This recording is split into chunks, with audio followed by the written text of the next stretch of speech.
Back at it, Athlete Builder. Last time we were just Jim. Lucas will be back in studio with our next recording. Luckily today I'm back in the library and I have Navy SEAL Mike Getka. Mike Getka hails from Florida currently. A little bit about Mike. Met him through the chain that went from Kenny Beebe to Bill Brown to Jeff Gum to now Mike Getka. So I talked to Jeff Gum, and he recommended getting a hold of Mike because Mike was his mentor and helped him prepare for BUD/S. Mike did over 2 decades in the Navy, first with the CBs and then with the teams. He wrote down NMCB. I'll have to ask him about that, but I know EOD means you have to blow things up or stop things from blowing things up, so that's kind of neat. SEAL Team 2, Naval Special Warfare. After finishing all the fun stuff in the Navy, went on to work for a number of different groups. Worked for the YMCA with aquatics. But also the Warrior Challenge. I met some of those folks over in New York City at the SEAL Swim, and they are recruiting specifically for SEALs, SWIG, more bomb people, the ODs, the Navy divers, and the air rescue. Also from there, worked with Spartan Race, Joe DeSenna's teams. They worked in the real estate group to get Spartan races set up, even with the venues being at pro football and baseball facilities. So has a history of being an endurance athlete, worked as an elite level athlete in the teams, and then works with other folks and with being an athlete as well. Currently, he runs Mike Getka Mindset. What's that mean? He works with Getka SEAL Mindset. Right, Getka SEAL Mindset. So working with teams or individuals, preparing them for either Warrior Challenge or BUD/S, but also groups, whether it's a hockey team or a football team or a cross-country team, working with teams, high school, college, and beyond, just getting people better, and it seems to be his calling. So he's down in Florida. We're lucky to have him today. Mike, thanks for joining us on the show. All right, great to be here. Thanks, Jim. Yeah, you're welcome. Just right off the bat, I imagine at some point you became a little bit more of a numbers guy, a little bit, because they would say that when you go to BUD/S, a small percentage make it. I don't know, maybe it's 10%, 15%, whatever that percentage is. Do you keep track of the guys that you send and say, hey, well, I've sent 100 people and I have a 30% success rate or 28% or a better success rate than what the average group does? Do you ever do that at all? I never really tracked that. I mean, it was higher than the average, obviously, but you're still going to have folks that, one of the things you asked on the questionnaire is, what my favorite quote, and it's man in the arena. Mm-hmm. So you don't know. Right. Until you jump in that arena and you're cold to the core of your soul in the Pacific Ocean. That's where you find out if you want to be there or not. Right. So, but it was definitely higher than most. Mike's definitely a humble person. We'll talk about that with the core values that his family has instilled in them. And we're going to get into those. We'll talk about the 3 things for the head and the 3 for the body. Today, I'm specifically going to get into some questions about nature versus nurture. Some people are born a certain way and some people are not. And other people can be built and some won't be. But Mike's job is to build people mentally and physically. It said here, growing up, didn't necessarily play high school sports, but you're in that Army brat, Air Force brat lifestyle. Your parents or your father was in the Air Force. You're in different bases. So from what I can tell, basically you played not 1 or 2 sports, but like 20 sports. Basketball, football, boxing, baseball, soccer, golf, rugby, swimming, like you name it. Is that pretty accurate? Yeah, I just got involved in everything. So I was a skinny kid growing up. I mean, basically, I had a femur, tib, fib, and somebody painted some skin on it, and it was skinny kid. So as I started growing older, even high school, 5'11", graduating at 140. Wow. So I didn't play, sports with my school, but my brother and I were very competitive. So we played pretty much everything. He was a cross country runner and track. And, but Lake Placid, I'm from upstate New York. So Lake Placid was 60 miles from our house. Okay. Learned to snow ski. I would just watch people that skied, looked at their techniques, and we just went midway up the mountain and just figured it out. And then basketball, had basketball hoop right at the on our garage. used to go to the Plattsburgh Air Force Base, play basketball all the time. And I just, racquetball, whatever it was, I like to get something where I was at least above average and then find something else to do. So I think I was telling you, my mother was voted best female athlete in high school. So she was very athletic. My dad played soccer. Gotcha. 5'2", Polish immigrant, 5'2", 155 pounds, just an animal. No kidding. Working machine. So, dabbled in a little bit of everything. Were you near Lake Placid during 1980? I was there, absolutely. So the Miracle on Ice and the whole deal. So that, that's my favorite movie. Gotcha. There's another one. So, it's just pretty intense. I love it in one moment there's a lot of awesome speeches and moments in that film, but they're talking about, hey, we might lose 9 times out of 10, but not today. Today we're gonna play it together, and we're just gonna play basically out of their minds and attack and just go see how it plays out. When in your bio here, you're writing plays tennis 3 or 4 hours at a time, basketball 3 or 4 hours at a time, hangs out with his brother, and they're doing endurance races. And I think you said your brother's older, which then typically leads to that's the person to always chase. If I can beat him, then I'm better. I'm a better person. My parents will love me better. I smashed my brother. Fuck you. But then I also saw here 250-mile Mojave Death Race and 196-mile Napa Valley Santa Barbara race. Those. It was actually Santa Cruz. Man, so you mentioned relay races, but talk about those two. So the Mojave, and that's when I was an instructor out of Buds. So there were a bunch of fit guys out there, in the teams in general. But the Mojave Desert Death Race is 250 miles, and you have an 8-man team. So each person does a couple legs. That one had mountain biking and running. So you would have a leg, and whether that was 20, 25 miles, wherever it may be, and you just hit it. And then you would meet up with somebody else. They would take over, and then you would jump in a van, go to your next spot where you're going to take over. And once it was your turn, so you may be cooling down for 3-4 hours before you're ready to go again. And it's just 100, just all out. With the Napa Valley Santa Cruz run, and one of the guys ran across the Golden Gate Bridge, but that's 3 different legs you do with that. So maybe it's an 8-mile leg. You take off, you go as fast and as hard as you can, go to the next place and wait until it's your turn again. Fast and as hard as you can, do it again. And with that one, we kind of, when we finished, I forget how many hours it took us, but when we finished, it was in the afternoon. And I think a few of us went out drinking till like 3-4 o'clock in the morning.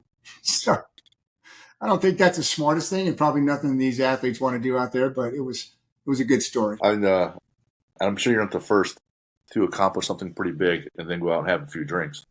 That's not unique. But here's the funny part about it. I hate to run. They just asked me to go. I just happen to be pretty good at it. But I will not just go out and run a bunch of miles. I do sometimes go out on the beach, but it's not something. I'd rather go play basketball for hours, tennis, whatever, something where there's action involved. I don't even like swimming, but it's part of the job at the time. So you stay fit, but that's something I'm not going to the pool and swimming for an hour. Gotcha. Yeah, I find something where there's actually an activity. One, it's more engaging, it's more fun. There's more of a competition thing there. There's a little bit more skill involved than just following a black line in a pool or following a straight line on a marathon race. Also, I get too much in my head then. If I can distract myself with an activity like basketball or racquetball, like you said, then time goes by a little bit better. If I'm sitting there just pounding away, then I got to understand that I'm just sitting there pounding away, and I'm thinking about I'm just pounding away, and that sucks. So, yeah, having activity going to be way easier for me to maintain that. Well, everyone has their passion. So my brother is the one. He's the runner. He's been running since he came out of the womb. He just loves to run. And there were a couple stories in there, too, about him, where I don't know when we were going to go into this piece, too, but, you talk about resiliency. So I've had just a little over a year ago quadruple bypass surgery. He had 5 bypasses done. And when he had that done, he was 56, I think, 55, 56. And then a couple years later, he did the Lake Placid Ironman. And then just last year, he did the Western State endurance run, which is a 100-mile run. Ooh. And so he just that's in his blood. It's not in my blood. I had the Airy Bros, Jimmy and Rich Airy. They run their own podcast. They're endurance athletes and wrestlers. So however you shape it, they like pain. And yeah, I watch it. And Rich, man, he's done the Leadville 100, which is at the highest point in Colorado. And they're running 100 miles at altitude. And I thought, well, you take something that's terrible and find a way to make it worse. And there you go. That's what they have. It's a unique breed that does those races. Oh, my goodness. I do those races. Now, I saw that you have your new business. It's only been around since 23, but that's not really actually that accurate, right? You've been mentoring and working with people for a long time, not just in the last year. Like Jeff Gum, as an example, said it was a long time ago, right? So you've been doing this for a while. Yeah. So that's being the CB, that NMCB, that's just Naval Mobile Construction Battalion. Mm-hmm. And then the EOD port, I was a support guy there. That's where I kind of wanted to figure out, if I want to stay in the Navy or get out and be around the dive, spec war, spec ops community. So that's how I ended up there. And then it kind of led into other stuff. But at Buds, I think it's roughly 2,400 people through Buds. I was instructor of the year 1999 while I was there. So that was part of the training thing and mentoring. And then when I got out, one of the things that I did was the Warrior Challenge program. So like you talked, there's 26 districts nationwide, recruiting districts. I was one here in Jacksonville. So anybody from Savannah, Georgia, down to Cocoa Beach, out to Tallahassee, every month I did a rotation through to make sure these guys were physically and mentally prepared for whatever schoolhouse they were going to go to or profession they want to get into. And Jeff just happened to be one of those guys here in Jacksonville that I got to work with. So I think it was about 2,000 guys that I put through. That's great. Yeah. Now, you said I don't like running and I don't like swimming. And then you sign up for Buds. Like, if you were a recruiter and they say, "Hey, do you like these things?" No. Well, maybe this isn't for you. And you're like, "Well, hold on a second. How do you make that transition? How do you resolve that component in your head that I'm gonna have to be in a lot of pain and something I hate, but I'm gonna do this stuff anyways?" Well, I go back to it. So both my parents were extremely hardworking people. Mm-hmm. Father, Polish immigrant. My mother came from a family of 12 kids, hand me down. I mean, and so that's how they raised us. Just, you set your mind to something, you just get it done. For me, I had already been in the Navy for, 5 years, a little over 5 years. And there was this it's a Navy magazine, All Hands. And it came out and I started reading about it and what SEALs do. Okay. So what are the requirements for that? And so you've got to swim, you've got to run. Right. So I'm like, okay, I'm in shape because of all the stuff that I do, all the sports that I play, but I wasn't in running shape per se, and I wasn't in swimming shape. So I just like, okay, so I've got to swim 500 yards, and this is the time I need to hit. I've got to run 1.5 miles. And this is, the physical screening test is just, you swim 500 yards, 10-minute rest, you max out in push-ups in 2 minutes, max out in sit-ups in 2 minutes, pull-ups, and then you do 1.5 mile run. So it's pretty much bam, bam, bam. Mm-hmm. So all I did was I just, I think I did 3 or 4 swims, got in the pool and swam for a while. I got out, I got up to 8 miles running at, at least a 6-minute pace. I'm like, okay, that should be good enough. And then I took the screening test. So just kind of go back. So once I figured out that's what I wanted to do, mm-hmm.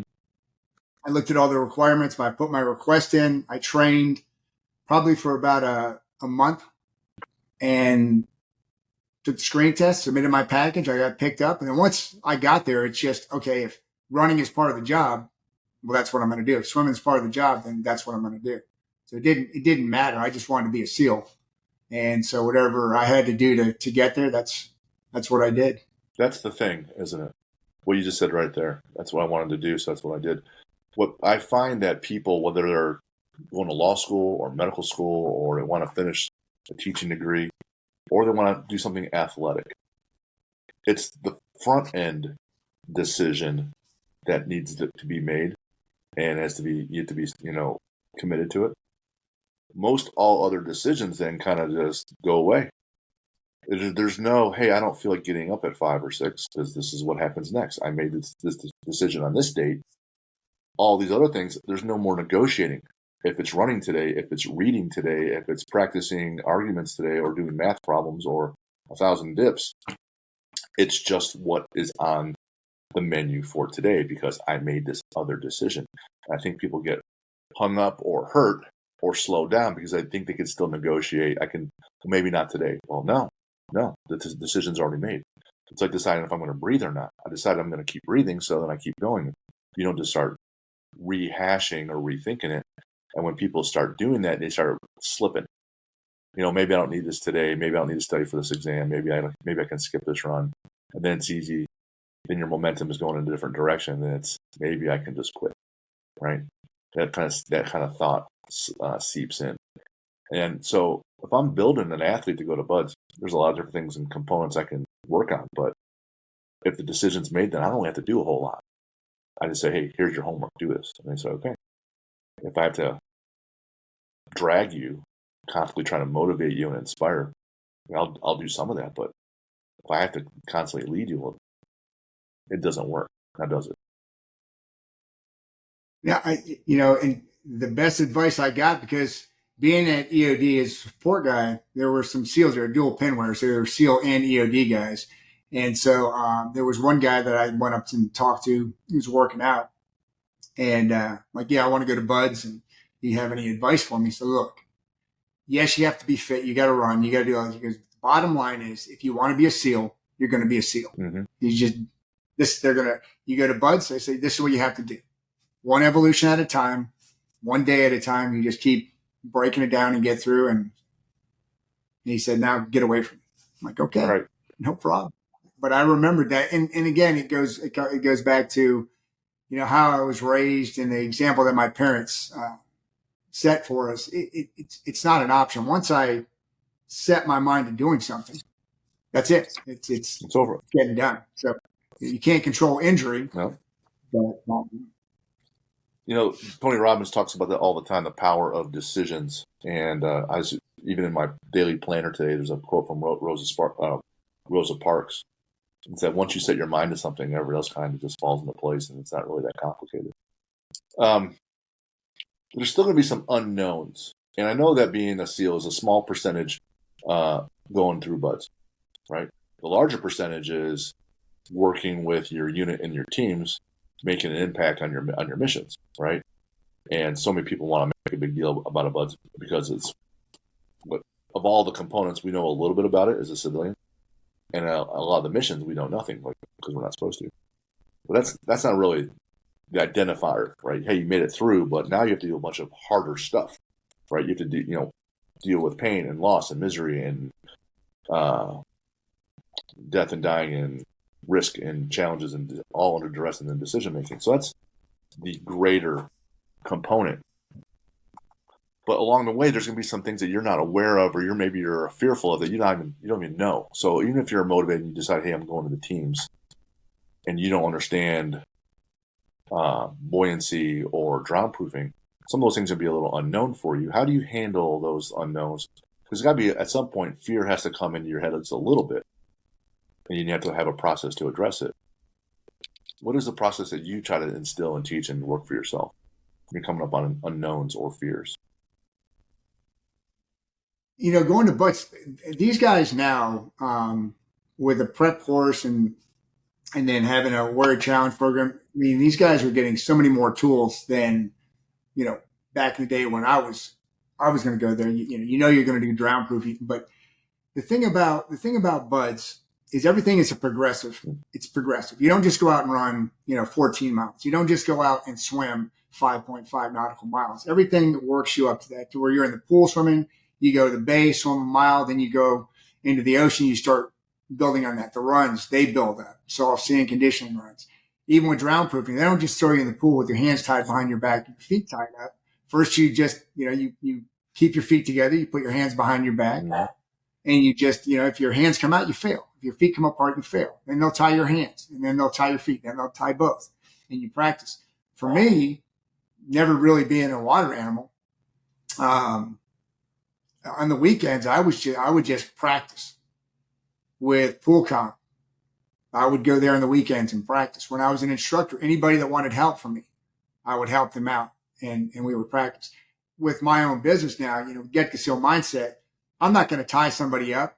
I don't need to, but I'll show them the techniques that they need to know.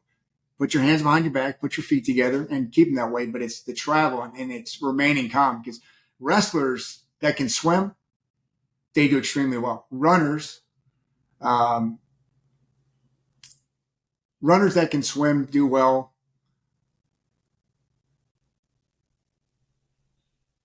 Actually, I kind of mixed that up here. Wrestlers that can swim, because those guys they're so negative that they sink like rocks. And the swimmers that can run, that's what I meant to say. Sorry about that. Yeah. So those guys have a hard time because they don't have a lot of impacts. A lot of those guys get stress fractures. So they can do both. You've got runners that do well, or swimmers that do well on land, and the wrestlers that do well in the pool. Those guys, they do extremely well. Gotcha. To go back to your question on, for me, when I went there, it's I don't know if fear, they just, every day you wake up, you know what you have to do. You're going to do a PT in the morning. You've got 4-mile time runs. You have obstacle course to do. You're going to be doing drown proofing. You're going to do pool comp once you get in these stages as you progress through the training. So, you can get together with some of your classmates, but it's just, anybody that achieves a certain level, that visualization. When I got inside the pool to do the 50-meter underwater swim, I just calmed myself down. I just took deep breaths, and I didn't think about not completing it. I just thought about, okay, I've got to jump in, feet first to a front flip, and then you go to the other side, kick off and get back, and I feel fine, and that's it. That's all I thought about. I didn't think about anything else. Never thought about, I'm not going to make it. There's two things there. In almost every episode, I make the comment that confidence comes from reps. And with a natural progression, and if you have, like, the instructors in the entire group, they want people to pass and do well, and that, hey, we built these warriors, these athletes, and they give you guys the steps to do those things. And if people keep practicing them, you just keep practicing it, not so you got it right. You practice it so you can't get it wrong. And if you keep just practicing the basics, even before you get there, over and over and over again, your confidence has to go up. So that's one of the things I took from that, what you just said. Just do more reps and you'll feel better and you'll perform better. And then number two, when you're given a task, you said, especially with the underwater swim, I don't think about the what ifs, the negatives, or I just focus on what is the task. If it's walking from here to the chow hall, that is the task, right? And that's when those other thoughts get in that you derail, or a thought gets in and then it's a negative or a scary thought, heart rate increases, breath quickens, and next thing you know, those components of panic start to set in, and you're trying to stay relaxed underwater, right? So if you can master being present and just focus on the task, life gets a lot easier. And if you do a ton of reps, so you build the confidence from doing those tasks, now you build this ability to be unstoppable. And it sounds like that's, I'm not saying it came easy for you, but it seems to be kind of just built in your DNA. Yeah, like I said, I never really. I read the magazine. I looked at the requirements. I checked in, and they just, from day one, because first phase is basically what I tell people. It's first phase that's a weeding out phase. So in Rocky, that piece of meat that was just hanging from the hook, that Rocky was just, that's what you are in first phase, basically, until you get through Hell Week. And then once you get through Hell Week, then you're almost treated like a human being, and they start training and, giving you some skills. But up until that point, because Hell Week was a 6-week when I went through. So that first 5 weeks was they just want to see if you want to be there. Mm-hmm. And you're tested every day. And then you just keep going through the stuff. And those evolutions like drown proofing, 50-meter underwater swim, underwater knot tying, the 4-mile time runs, the timed O courses. As you progress through the times, they keep getting lower and lower, and you just got to do it. Gotcha. So just on conditioning runs, those soft sand conditioning runs, that those runs are going to stop at some point, and they're going to suck. So all the officers have to get up in the front. And what I would do is get as close to them as I could. As soon as somebody fell back, I would just fill their spot. Never did I let myself fall back.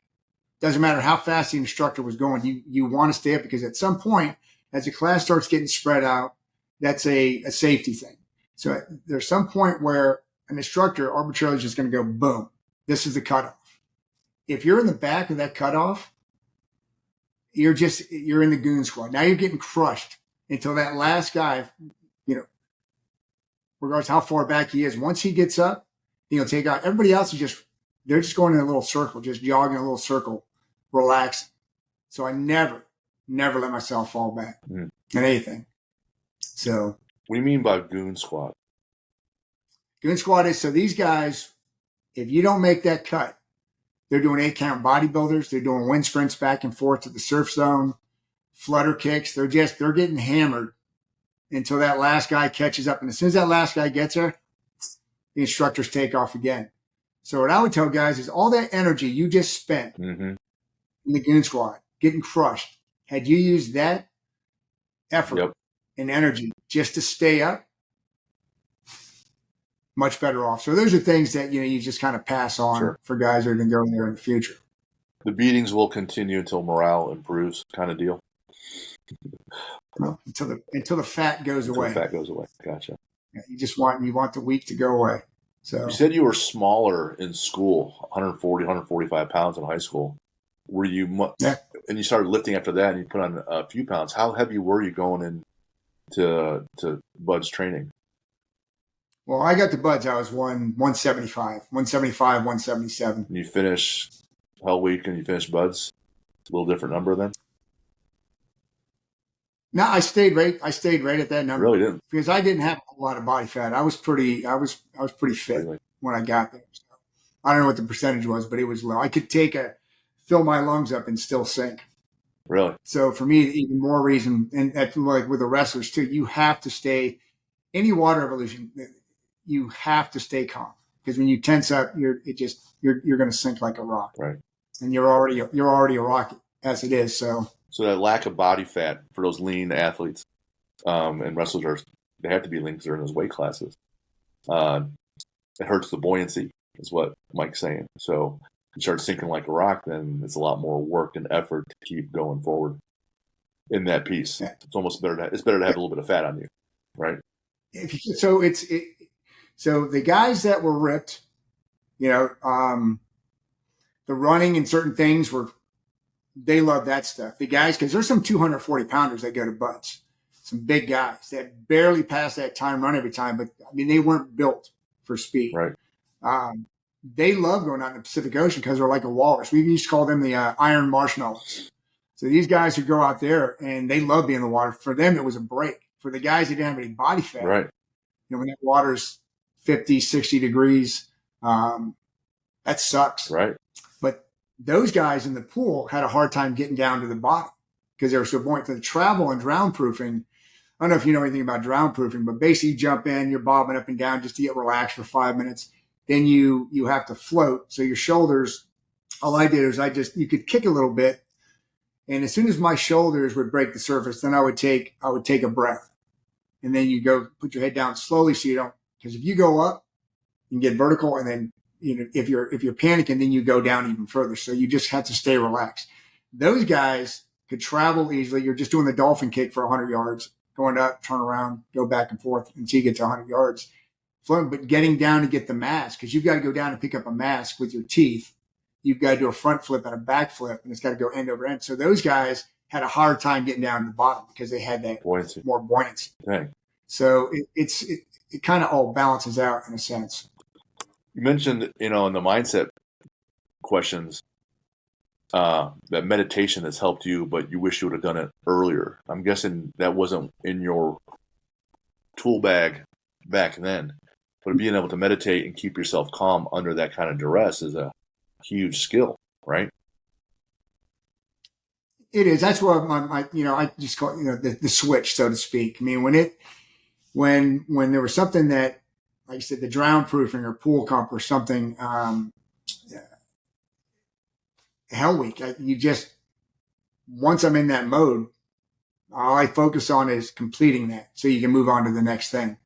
And it's just switch it on when it's time. And the meditation at home, working on that and calming yourself, you have to calm yourself when it's easy at home first before you add duress to it, and then extreme duress during that training. So I got to imagine that if you had practiced that or developed that skill, it would have helped you going in a little bit. Where the meditation has helped me, Mm-hmm. and the reason I even started doing that stuff is because I've got 7 heart stents, quadruple bypass surgery. I had a pesky little heart attack doing a workout with Virginia High Performance. It's a workout program up in Virginia that a SEAL runs. And so when I finished that, I had a little heart attack and they threw a couple more heart stents in. But with all that, just being wrapped too tight, not ever really hydrating the way you should, Mm-hmm. That's why I started meditating. I'm like, okay, I've got to change some things. Unfortunately, it took 50 something years to do that. Right. But when I was younger, you just think you're 10 feet tall and bulletproof, and you just I didn't even think about that stuff. I just whatever had to get done would get done. Gotcha. And you never think you're going to have heart condition, but it runs in the family. My father had heart issues. My mother did. My brother, who's been a stud his whole life and still doing, goes out for 8-hour training runs to prepare for these 100-mile races. And he lives to run. He loves it. He does it to this day. That's great. In terms of like a challenge for yourself, what is, you said you don't like running, you don't like doing the swimming, but you like activities. What's something that when you're out there training and you're training an athlete, something that, hey, I'm going to make this person do this. It's going to challenge them and it's going to challenge their mental fortitude. What's something you guys do to help them prepare? Because you're sending them over to buds later. What's something you do to help them prepare and handle that duress? So what I do now, and I've done it in the past, but once I started, part of the reason I started Getka SEAL Mindset was to get these athletic teams and some business teams too. I take them out to the beach. That's my preferred place because it's a different environment. You're not out on the football field, the soccer field that you're used to.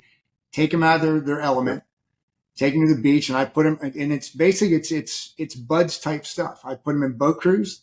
There's going to be you're going to have boat crew leaders. So communication, leadership, paying attention to detail, moving with a purpose. There's going to be a class. I call her captain. So your captain will be out there. I brief the captain. He briefs the boat crew leaders. That first hour, everything's going to be too slow. Even if you do it right, it's going to be wrong. And it's just fast paced, and it can be anything from 8-count bodybuilders, bear crawls, wind sprints, a lot of wind sprints back and forth to the surf zone, getting guys. I've got workout sandbags that I use.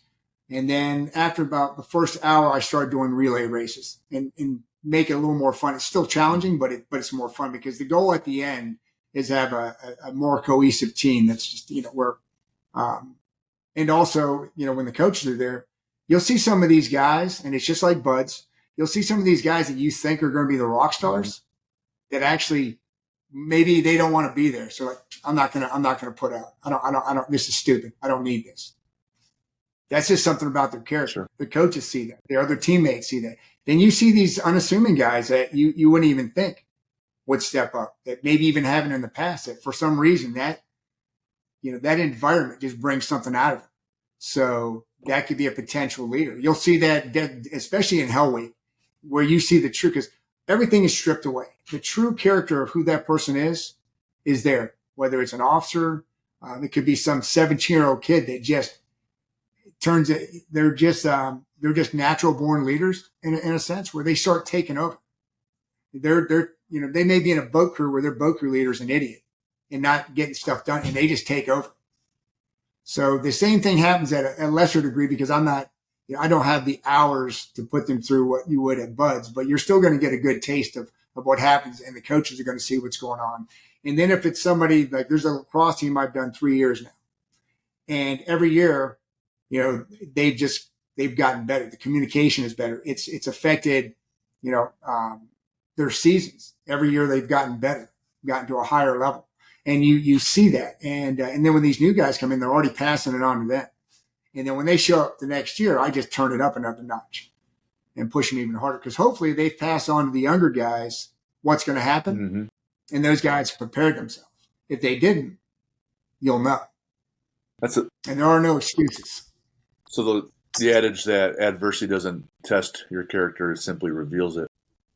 And once you start working with that team, you did for 3 years, now there's a higher standard that first year. It's like that first time with that boat crew, you said it's going to be slow and it's not going to be right, but it was still doing things better.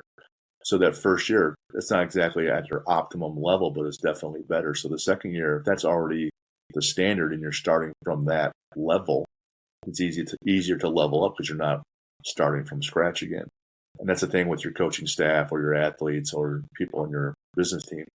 You start setting a standard and then you just elevate the standard. Set it again and then elevate. Set it and elevate. Yeah. Because the first time I see them, there's a lot of time that is spent on getting them, just getting out of the, because every time they come out of the water, I need a head count and it's got to be fast.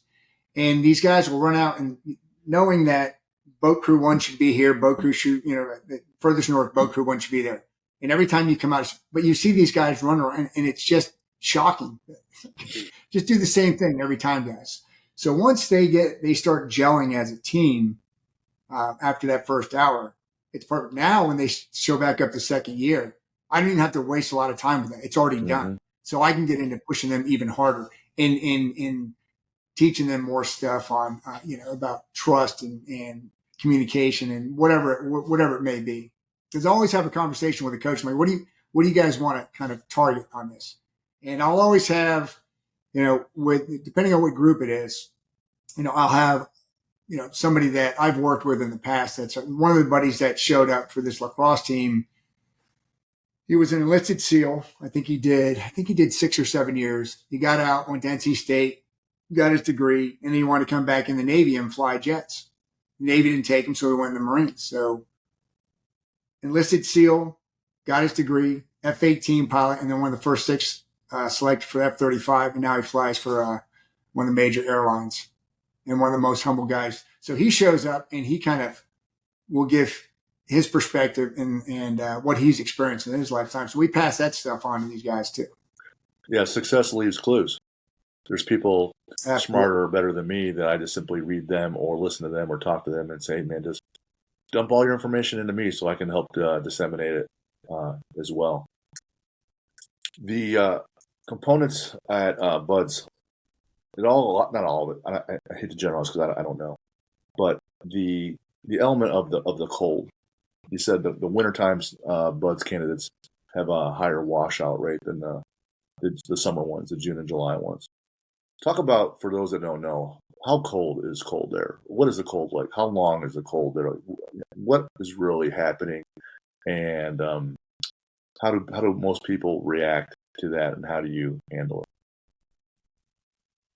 Well, winter class is when real men go through, Bud. So obviously that's what I went through. But sure. But it's I'll tell you, it's that Pacific Ocean, and then in the wintertime they build these berms up so the water's not coming into the compound.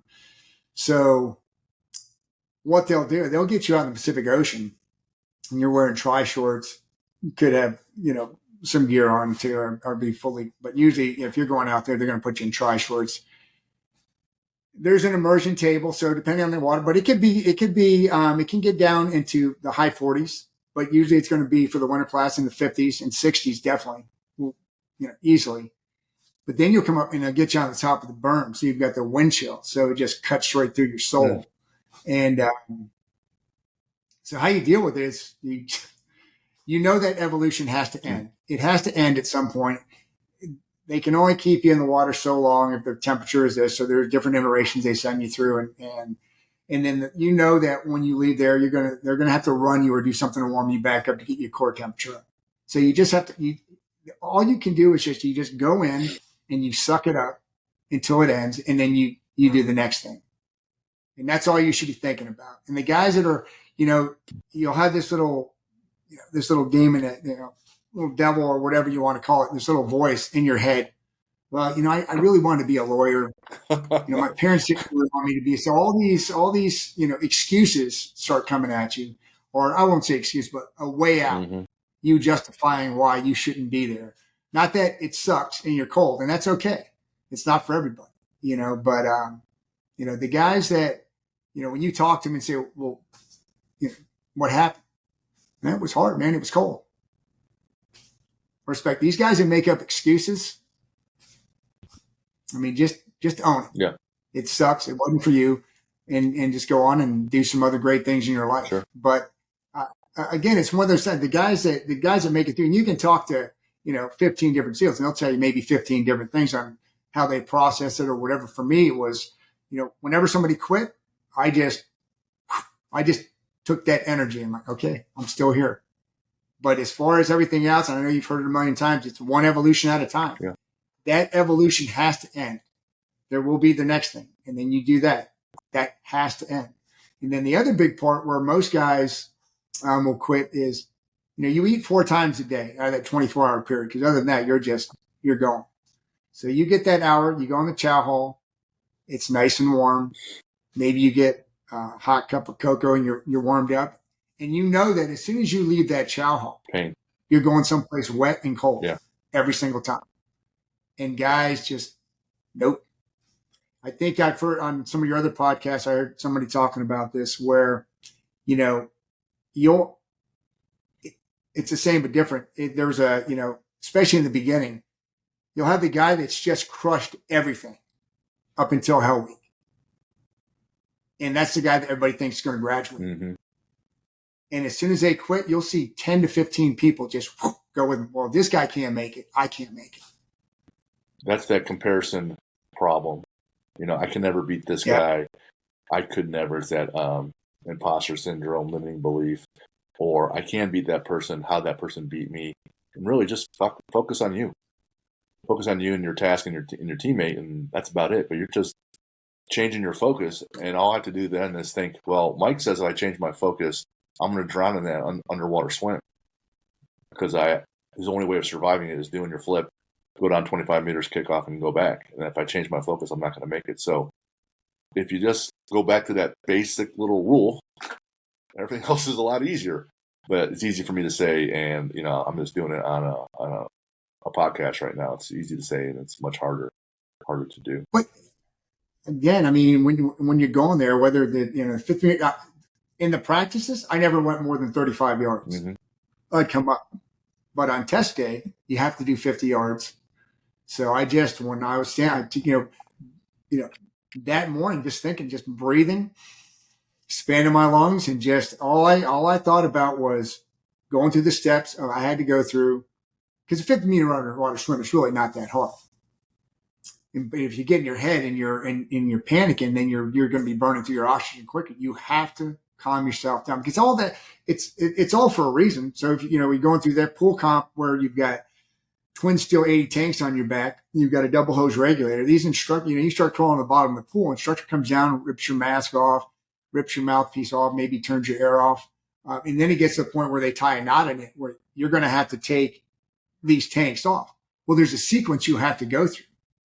And there's a sequence you have to go through. You take these things off, a sequence you go through, you get your air turned back on, you start breathing, put your tanks back on. There's a sequence you have to go. If you don't do the right sequence, if you panic, you fail, even if you can hold your breath forever. So it doesn't matter. So you just go through that until eventually they'll tie what's called the whammy knot. You're not going to get that untied. So you just kind of have to fold everything up, put your weight belt, and then you just go, I feel fine, and then you're done. You have to stay calm. And the reason all that stuff happens is say you're out in a dive in a harbor and you're on a ship and your dragger malfunctions and your air's not working. What are you going to do? You can't freak out. You've got to find the seam of the ship and follow your way out. So the reason they do all that stuff is to prepare you in case something were to happen. You can't panic. You've got to keep your mind about you. And so all the stuff that there's a rhyme to a reason. Even in, you do room inspections, your boots have to be, your laces have to be right over left over. Nobody cares about that. It's paying attention to detail. Mm-hmm. So, if there's anything I hope people take from the show or talking with me or with you is that there is a process or a sequence for just about everything. And what there isn't a sequence for, we haven't invented it yet. There's a process for algebra and then algebra 2 and then geometry and calculus. There's a process. So if you find someone that knows the process and you just keep doing that, you're going to get to wherever you need to be. But that's the thing. People will say they want this or they think they want this, they just don't do the process. Now, if you know nothing, if you can hit the basic minimums, you could do your 1.5 mile run and your push-ups and everything else, then you had the physical capabilities to get through. And if you have that mindset, I'm just going to do whatever it takes, then you're basically done. You can do it. When you say the minimum standard, you're talking about for the screening test, the entry-level screening test? Sure. So essentially, if you're doing minimum standards for that, I don't even know why they have them that low. But you're not graduating both of those. You haven't put the miles in because I didn't run, because I didn't really run a lot before I went. I got up to 8 miles but I didn't put the miles in. So I got stress fractures while I was at Buds and just took Motrin and you suck it up and get through and stuff. Whatever happens, happens. But I should have put more miles in. And I made sure that anybody after that, when you're mentoring and training guys, that you put the miles in. Same thing with swimming. You've got to put the miles in so you avoid the chance of getting injured. Well, I was stupid. That's where I was going with it. You can muscle your way through if you can hit the minimums, but it's really a much smaller percentage then. Why not set yourself up for maximum chance of winning? So if I got 2 years out, I'm going to be doing all the push-ups and pull-ups, all the runs, all the swims. I'm going to learn how to jump out of an airplane. I'm going to learn how to scuba dive. I'm going to learn hand-to-hand combat. I'm going to learn basically everything I can shove into my head and into my body in preparation because I know everything else is going to suck. Why not set myself up for a better chance of winning? If you can do everything, that's great. Not everybody can. But you don't need to jump off a plane. You don't need to do the scuba dive, but it's not going to hurt. I didn't do any of those things, but it's just, but it absolutely, without question, it's not going to hurt you to do that kind of stuff. For me, when I was going through, unfortunately, it happens. You hear about guys that go straight through. That's awesome. That wasn't me. I got into Hell Week and I think it was Wednesday or Thursday. It was, and then I aspirated some water it's a 1 mile swim I think we do, and ended up getting double pneumonia. So I was in the hospital for 4 days. I think I lost like 20 pounds. So I had to skip a class and then class back up with the following class. So it was 166 I started with, and I ended up graduating 168. And because, if you don't make it to a certain, Thursday night in Hell Week or whatever it is, or Wednesday night, you get rolled back to day one and you have to do it all over again. Sure. At least that's what they did, at that time when I was back there. So I had to go back to that first phase again in another Hell Week, last whatever hours, which sucked. But sure. That's what yeah. How do you handle the swimming in the ocean when you can't see because your eyes, you have to. Usually if you're swimming in a pool, you can see what's going on around you. But in the ocean, you really can't. So how do you handle that? Well, as far as Buds goes, it's a concave beach. So you find a landmark. There was like a tower. And when you're swimming, you're pointing where you want to go. So if you can guide well, stay on a straight line, you're good. But some guys were zigzagging all over the place. You're turning that 2 mile ocean swim into 2.25, 2.5. Yeah. So you want to stay just outside the surf zone, and you just want to have that target, and you just want to guide toward it. Especially when you do that 5.5 nautical mile swim, and you have fins. So usually at least one guy, because you've always got to swim, but at least one guy is a pretty good guider. If you get both guys that are pretty straight, then you're even better. Well, that's like me in the golf course. I don't really play that much, and you mentioned before we recorded. Play the whole golf course. Yeah, well, I sure do. So a 7,000 course plays 8,000 for me. So, yeah. Yeah. Is it only side stroke when you guys are out there? No freestyle? I'm at side stroke because it's just efficient. You're not using as much energy to do it. It's low profile. You're using less energy. So that's. One of the things. And here's another thing to go back to. When I was getting guys prepared in the Warrior Challenge program, the first time I would meet them for the screening test, I'm like, look, I care what your numbers are right now, but I don't care. Mm-hmm.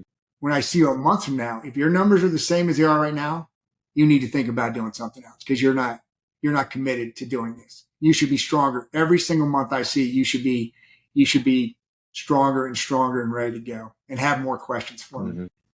Gotcha. So you're I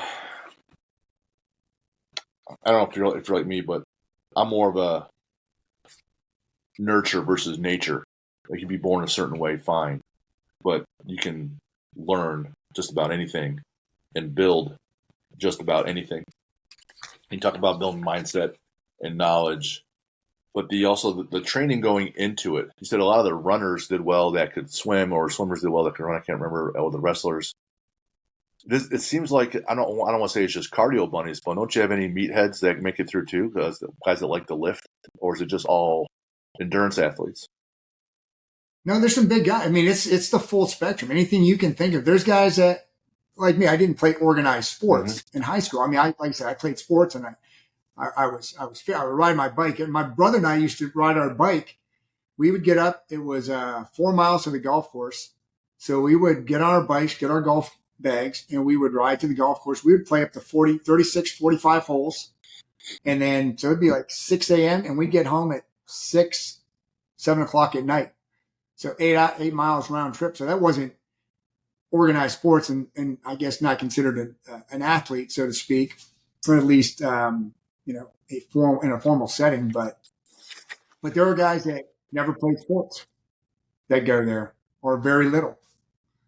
And then there are guys that they're the meatheads that just lifted weights but you still had to do some running and swimming to get there. You had to, because you've got to pass that screening test and there are other timed evolutions that you're going to have to pass. But the guy, like one of the guys that he was a captain for the Navy Academy football team. He was a linebacker. Clint Bruce, he was 240 pounds. I think he got down to 230, but he's just a big man. Yeah. And, he didn't pass those 4 mile time runs by much, but he got them done. And you still got to run that O course. And by no means was he, just cruising through that thing. It doesn't matter. It's like, here's the time you have to meet. Yeah. So get it done. And even the minimums, especially once you get into third phase, everything's gotten reduced quite a bit. So, you've got guys that are 140 pounds that get through. So the heaviest guy I know was like 260 pounds that got through. Wow. Guys 6'6" to 5'4". So it's all the guys that were, Ivy League graduates, right. Division I athletes, some guys that missed just going Olympic, some guys that were actually, there was a guy that I worked with that was on the Olympic team. What was it, 1984, the one that got boycotted? Yeah. So he was a breaststroker from the University of Florida. Couldn't go to the Olympics, so he went in the teams. You've got guys that are literally rocket scientists, have their degrees, just some brilliant guys, and then guys that, barely got through high school, not that they weren't smart, school wasn't their thing, but it's like, these are the grades I need, these are the requirements, so they got that stuff done. And then you see these guys flourish in a setting, because professional development in the teams never ends. You've got language schools, intel schools, shooting schools, leadership. I mean, it just never ends. And you'll see these guys, once they're in their element where they belong, they go to the top. But it's a huge array of people and diverse backgrounds. I don't know if you listened to the Bill Brown episode. He's a SEAL guy, and he just ran the New York City SEAL swim at. We just up there with him in New York. I was just there, yeah. It was quite well. One, it's humbling to do. I find I'm a total dork like my wife, so I was there a couple days early, and I'm going to the Statue of Liberty and the Federal Building. I do all this nerd stuff, right? And it's very humbling when you see things that that are historic and talk about your freedoms. And the thing that gets me about the military is that in any profession, even those that are great doctors, they're still shitty doctors, and there are great people in the teams, but there's got to be someone who's a big douchebag asshole in the teams as well. I'm sure, right? No one's perfect, and but that's why they make it up to you, right? But at the end of the day, anybody in the military at some point had to agree on their contract that, hey, if things get really horrible, I'm willing to put my life on the line for all the rest of the citizens. And since I didn't do that, I'm always very humbled by those folks that simply say, I will do that for you. So participating in that event was, again, humbling, but also impressive. The thing that I remember about Bill's episode, a number of things, he said that he came from this minority background, from the schools that he was at, only a white guy, and he was just basically, he called himself a rough and tumble kid. He was just fighting all the time, getting in fights, in jail before 18, a number of times, makes it through school barely, and the Navy saved his life by giving him some type of purpose and direction and the discipline. Goes on to the teams, finishes up there, then he gets his college degree, and then damn, he's now a lawyer, right? So he's no idiot, right? And his whole thing is about making an impact. So that discipline just carries over in so many different arenas. Anything stand out when you were an instructor? Hey, I'm not going to say that some of the people I talk to about you, Mike, someone will accuse you of saying that you take a little bit of pride in being an asshole as an instructor. At the same time, they'll say that you're a great guy and you're there willing to instruct, help, and get them better. So there's that heart component that you're alleged to having. And then there's that asshole component you're alleged to having as well. And they kind of go hand in hand. You have any response to anyone that may have said that? It's all propaganda. No, it's I've always been pretty intense, but as a first phase instructor, I challenge, because like I said, that's the phase where you want to see who wants to be there, mm-hmm. and you just weed the ones out that don't belong. But on the other hand, anybody that asked me to come in on the weekend to help them out, whether it was drown proofing or whatever it was, I would come in every weekend. I was single back then, so I didn't care. And I would stay there for many hours. And I loved inflicting pain on people to challenge them. It was my therapy, so to speak. No, but that's, anybody that goes there, because the nurture part, even, training guys now, when you tell me you want to be a Navy SEAL, I'm not going to spoon feed you a bunch of stuff. I'm not going to, I'm going to ask you why. And then I'm going to have you do most of the heavy lifting. Even with the work, I'm not just going to give you a workout program. I want you to go out there, do some research, and bring something back to me and show me what you're going to do. And then I can add to that. But I'm going to put the onus on them, because I didn't have anybody spoon feeding me. Now it's hey, fantastic if you can find all that, you've got the information out there and the resources, which they do now. That's great, but you still need, in my opinion, put the onus on them to let them figure it out. If you go to the SEALSWIC.com website, they've got all the stretches that you need. They have nutrition on there. They have workouts for you that, they had some high-end people put that stuff together. And so you had that. But I'm not just going to give you a workout and say, hey, I need you to do this.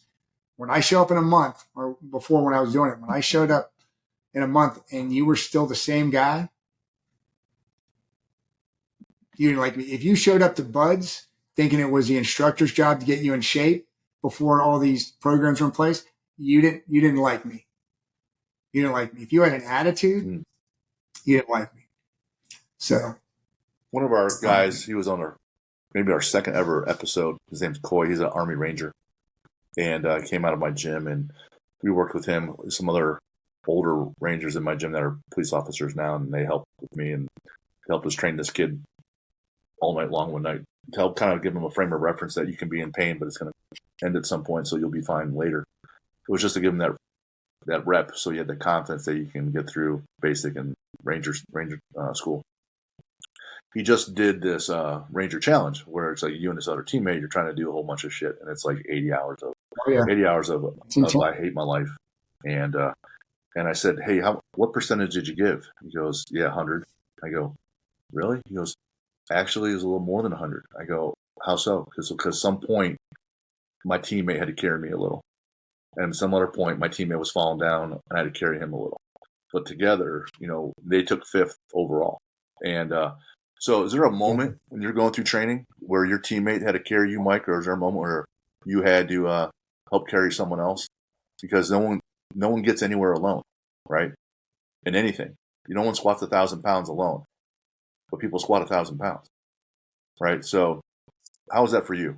Because teamwork is a huge. Well, I can say going back, when I got pneumonia, because I was doing well. I was first time every time, just going through and then got pneumonia, and then had to go and wait for an entire class. You have to wait for your class to finish up. Then you see them going on to the next phase. Then you're in basically purgatory, just waiting the class back up. And so, there were times I'm thinking, do I want to do all that again? So there were some guys that said, yeah. So other than that, you just, I don't know. I wasn't the group that I was with, the guys that mainly, I mean, most of those guys or all those guys graduated. It just didn't happen. You didn't need that. That was a one time for me, at least. Other than that, it was a pretty strong, focused group. Gotcha. Just like in everything you do, throughout your life, you've been around some, what you were talking about. What was it with JP Morgan that you used to work with? Or sure did. You were with some pretty driven people. Yes. Some high end folks that, so it you can't help, and you're competitive. Yeah. Everybody wants to, just like in the teams, there's that guy that's up here, and everybody wants to, he's the king, and everybody wants to take that crown. So they're pushing to take it, which drives him up, and everybody just keeps going up, and everybody goes to another level. And that happens with any successful group or team. That requires an ego that handles that component. So if you're hurt, you stretch your hamstring and you're not playing point guard anymore, and the guy behind you is playing, the concern is that a person is going to take your spot. The whole Wally Pipp story with Lou Gehrig. And so there's fear, or you'll see like Brett Favre didn't want to help out Aaron Rodgers and teach him the backup quarterback when those quarterbacks get drafted. Well, the fear is that what you're doing right now is not going to be enough because the person behind you is going to outwork and outperform you. And what I challenge people and say, hey, get that person behind you way better than you so they could take your spot. It then forces you to evolve and still outpace that person. And when you do that, the whole team's better, you're better, because you're not going to sit there and tell me that I'm hoping to stay at this level that I'm at today on Wednesday. No, I'm hoping to be at this other level in 30 days or 90 days. And the best way to do that is to build the team around you so they're better than you, so that forces you to elevate your game as well. That's what I mean. A good leader is training everybody below them to take their job. Yeah, right. Because sometimes shouldn't be afraid of it. I mean, then sometimes the leader gets shot or pulls a hamstring. Right. Yeah. You got to step up and get it done. Those 4 meals a day, how many calories can you shovel in to maintain? Because I've heard some numbers, right? Because I couldn't even tell you. This is what's kind of so the officers have to eat last, right? And there's times where those guys are trying to just cram food down. They may have 10 minutes.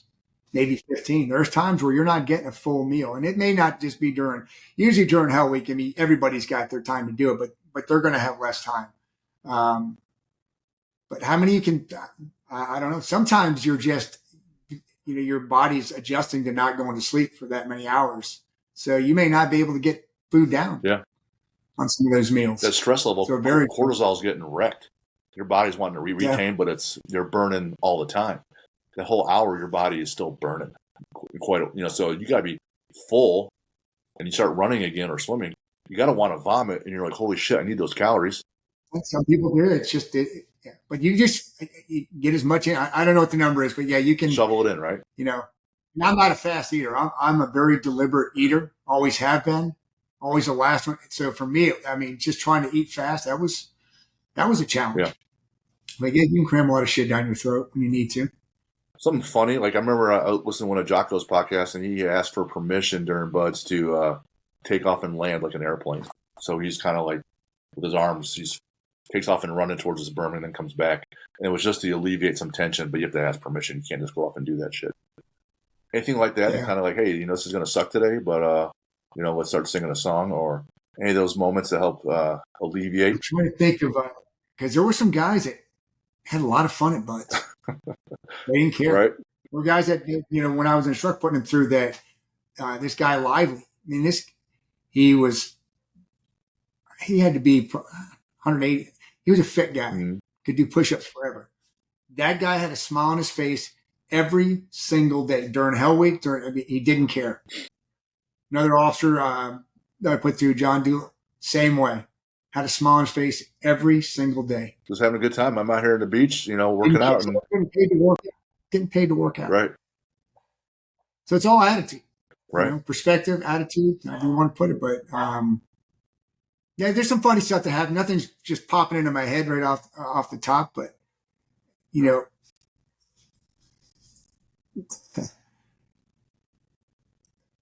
one of the things we did, this was 100 years ago, so I'll talk about it now, and I'm sure people have tried it since, and maybe some more are going to try, and if you get caught, you're going to get crushed. But, have you ever heard, there's stories out there that even when I was going through that, you hear about a class that there was a boat crew that put helium in their boat before Hell Week. Make it lighter.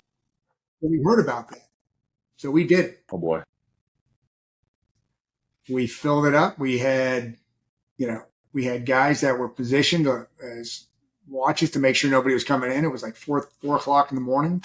We got a cylinder of helium and went to the boat. We filled it up. Now, you'll hear stories when you kick it, it'll scoot across. It doesn't do that, but 2 people can easily lift that boat up. And it won't last the entire Hell Week, but it'll last. If you get caught, I don't think it would have been worth it, but we did it. We got away with it. And so nobody knew. Is it, if you're not cheating, you're not trying, or is it, it's integrity? That's one of the sayings, right? Yeah, that's one of the sayings that goes around. There's times you can cut some corners. Sure. You get caught. Pain. Yep. Yeah. Lots of pain. Right. You'll pay the man without question.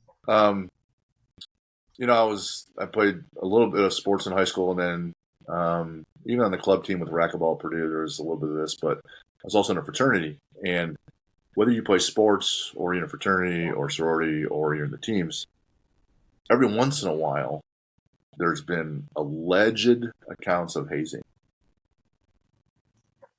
Now, I'm sure that never happened when you were an instructor or when you were there, but allegedly there could be some accounts that you're like, Jim, you won't believe this shit, but I got to tell you about this one thing.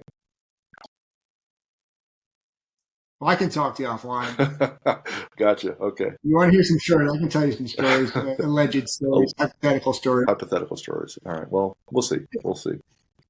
Other than the training to get there, what do you miss about being with the teams?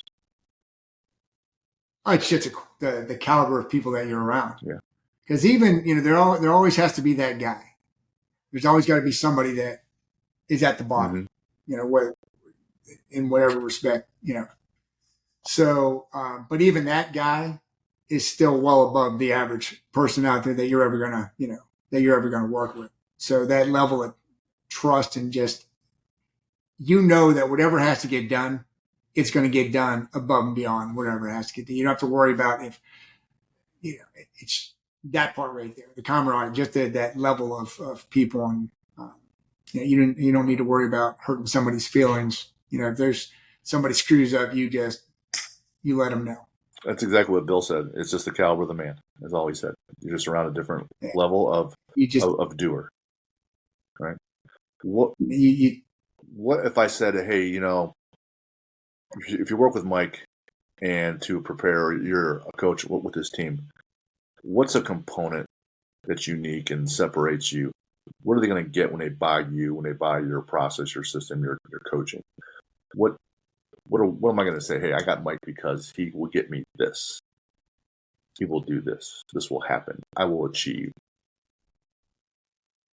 So if you talk to people that know me and you say, tell me about Mike, it's like, it's Getka. Nobody calls me Mike, but it's always Getka. But like I was telling you earlier, I'm stupid honest. I'm not the nurturer. You come in there, I'm going to be brutally honest, but I'm going to set the expectations. There won't be any gray areas. This is what I expect. This is what we're going to do. you do this, it's good, but you're going to get pushed. I'm going to bend you, not break you. And at the end of it, you're just going to be a more solid team. So, there's a lot of guys that do stuff that I do. And I don't mean this in an arrogant way or anything, but they're not me. Just like with what you do at your gym. And who was it there? It was a podcast you had on recently. I forget her name. She gave, I think, one of her kidneys. Yeah, Mimi Mahan. She was out of my gym, and she runs her own gym now. She gave a kidney for her mother. Yeah. So one of the things she said was, you might want to go to this gym down the road here because they may have what you're looking for, type thing. She trains a certain way. You train a certain way. There's, like I said, there's other people that do what I do. They're not me. Right. So the way that I do what I do, it's just going to be different than other people because they're not me. And again, not trying to, I don't know if I'm coming off arrogant with that or not, but that's the only way I can. It's a reality, because you're who you are. And then people will train with you. Everyone's going to get the Getka flavor.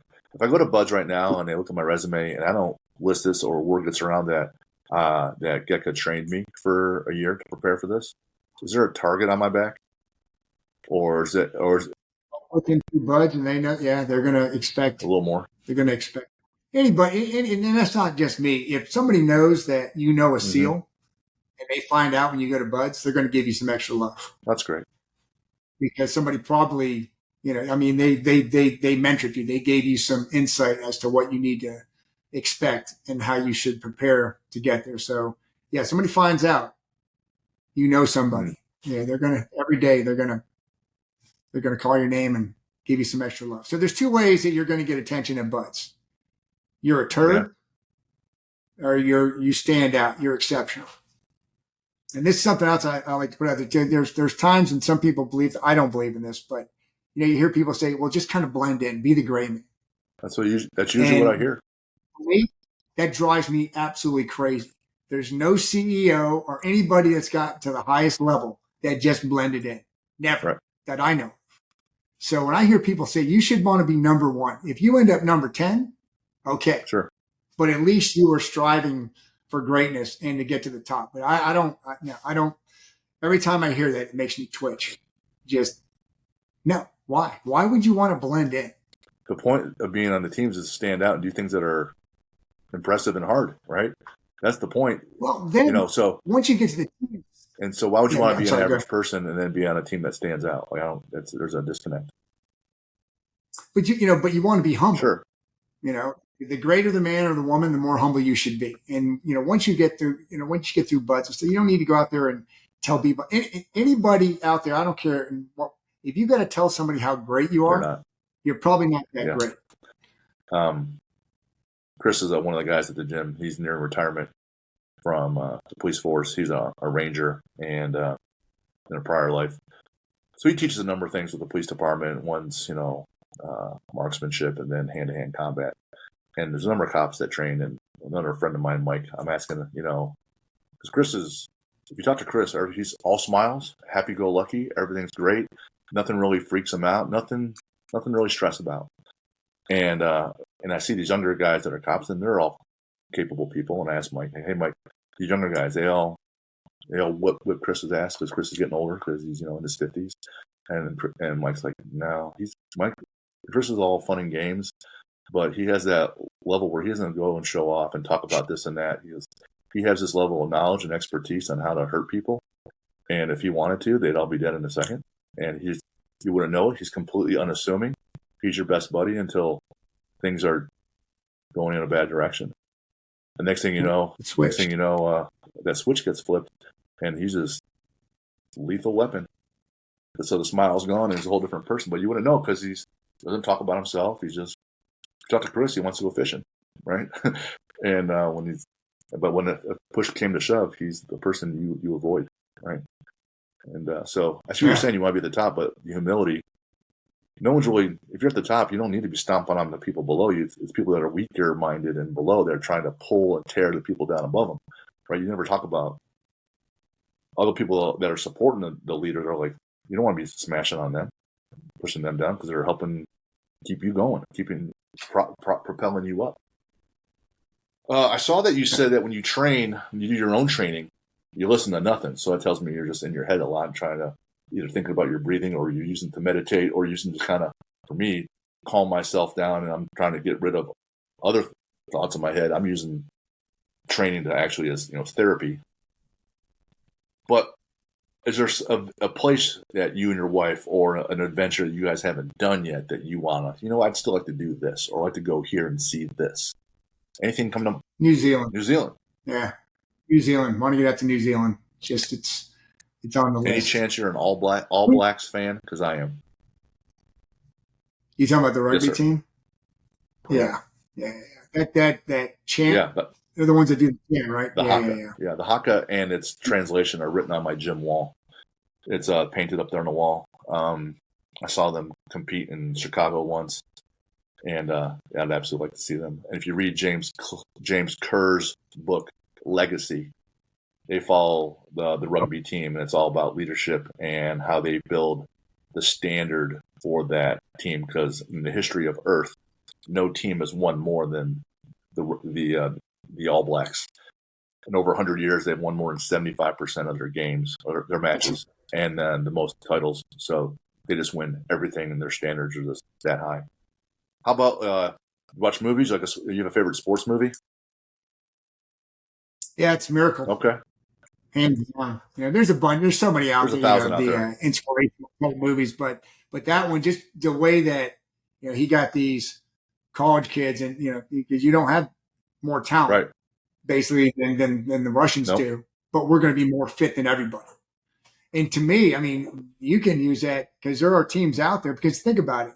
If you go into overtime or whatever happens, if you're more fit than the other team, what happens too, and the reason SEALs stay as fit as they do is, once you start getting tired, your mental acuity starts to wane. That's where you make those, you do that stupid, maybe you jump off sides or whatever it may be. But if you're more fit and you go in those extra minutes, now your lineman more fit than the other, making that hole now, or whatever it may be.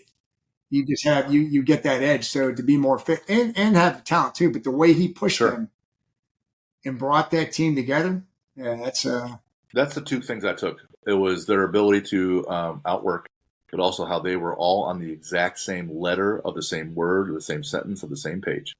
They were so together. That was always, Herb Brooks was a coach. How about a favorite sport to watch, participate in? And right now it's golf. Okay. Just love golf. And then athlete to watch? What's athlete that? to watch? I don't really have one right now, to be honest with you. It could be a historical one. But I just watched that documentary on Barry Sanders. Okay. Recently. Yeah. Have you seen it? I know which one it is. I didn't realize that man was that humble and watched that. Unbelievable. Okay. I will. My wife and I watch a lot of documentaries. That is unbelievable. The man that he was and is as a player. How about a favorite book? So one recently that a buddy of mine turned me on to was Top Dog by let's see who is it. Yeah, it's Poe Bronson and Ashley Merriman. The Science of Winning and Losing. It's a great book. Big reader, so I'll probably have to get that. You have a favorite hero or villain? Could be fiction. Yeah, the hero is Superman. I mean, the standard thing as a kid, that was the guy. Villain, I don't really have a villain that. I like Hannibal Lecter. Hannibal Lecter is my villain. Yeah. How about a lift? Favorite lift to perform? Bench. What do you bench, bro? Right. And then quote. Man in the arena.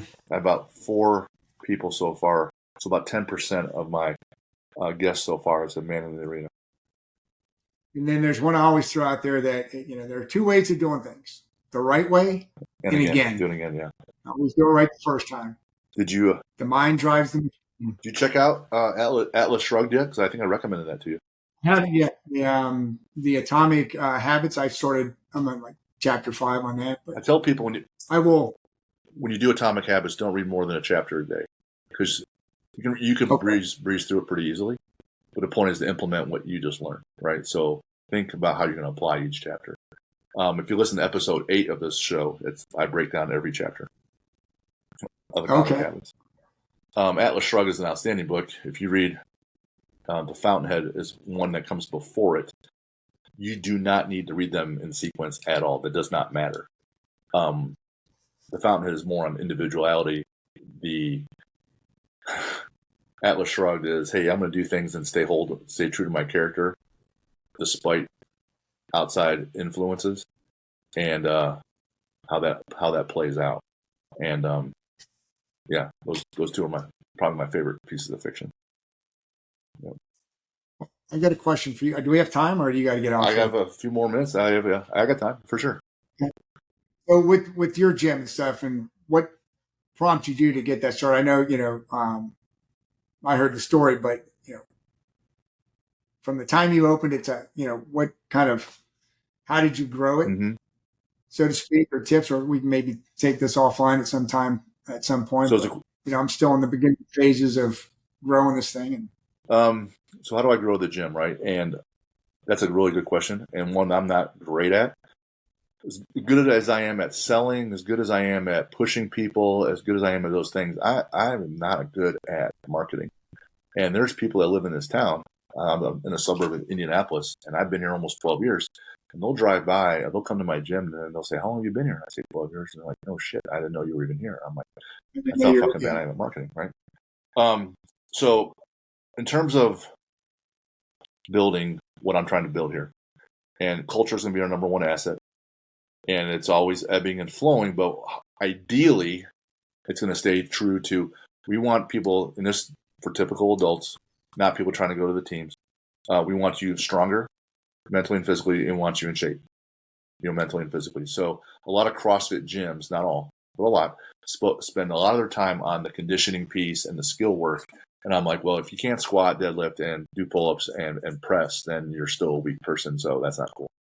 And so same with Mimi's gym, they had that same approach. A lot of CrossFit gyms just do a lot of cardio, which is absolutely fine. But she's like, this is why this is our gym, and if you don't like this is not going to be for you. So at all points in our gym's history, we had people lift. And the other thing, so there's 6 core values. One's integrity, so we're trying to do the right thing all the time. Don't always do, but we try.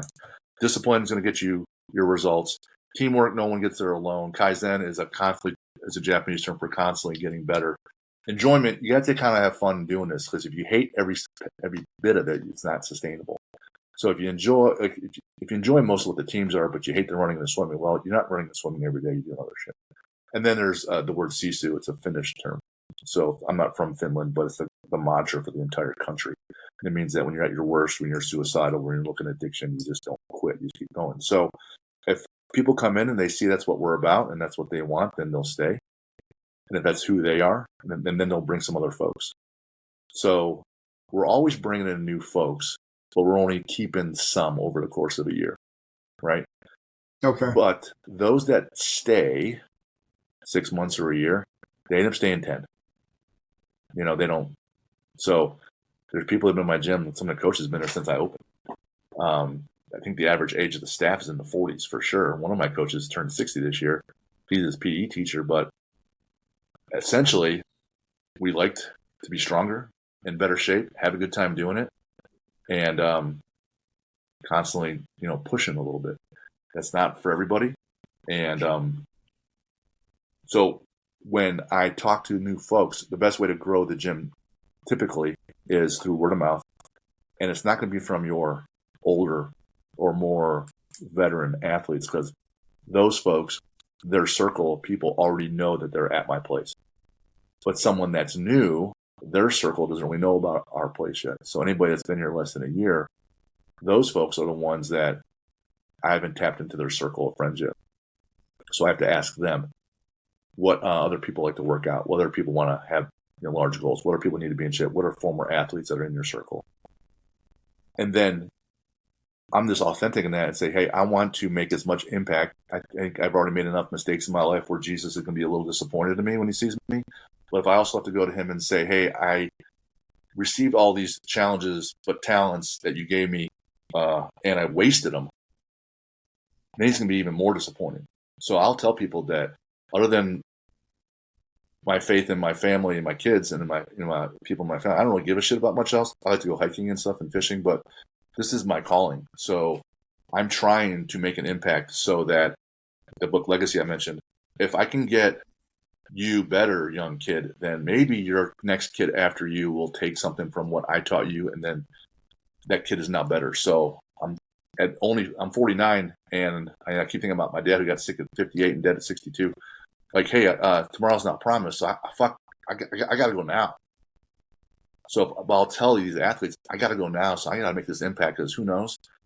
Find me someone else that needs help, because if they would just meet me halfway, I'll give them the other half with experience in the process. But you got to have something about them, and I'll bring me someone else so I can make another impact. Now, maybe they do, and maybe they don't. And there's social media marketing, and you can put out other stuff, which is great.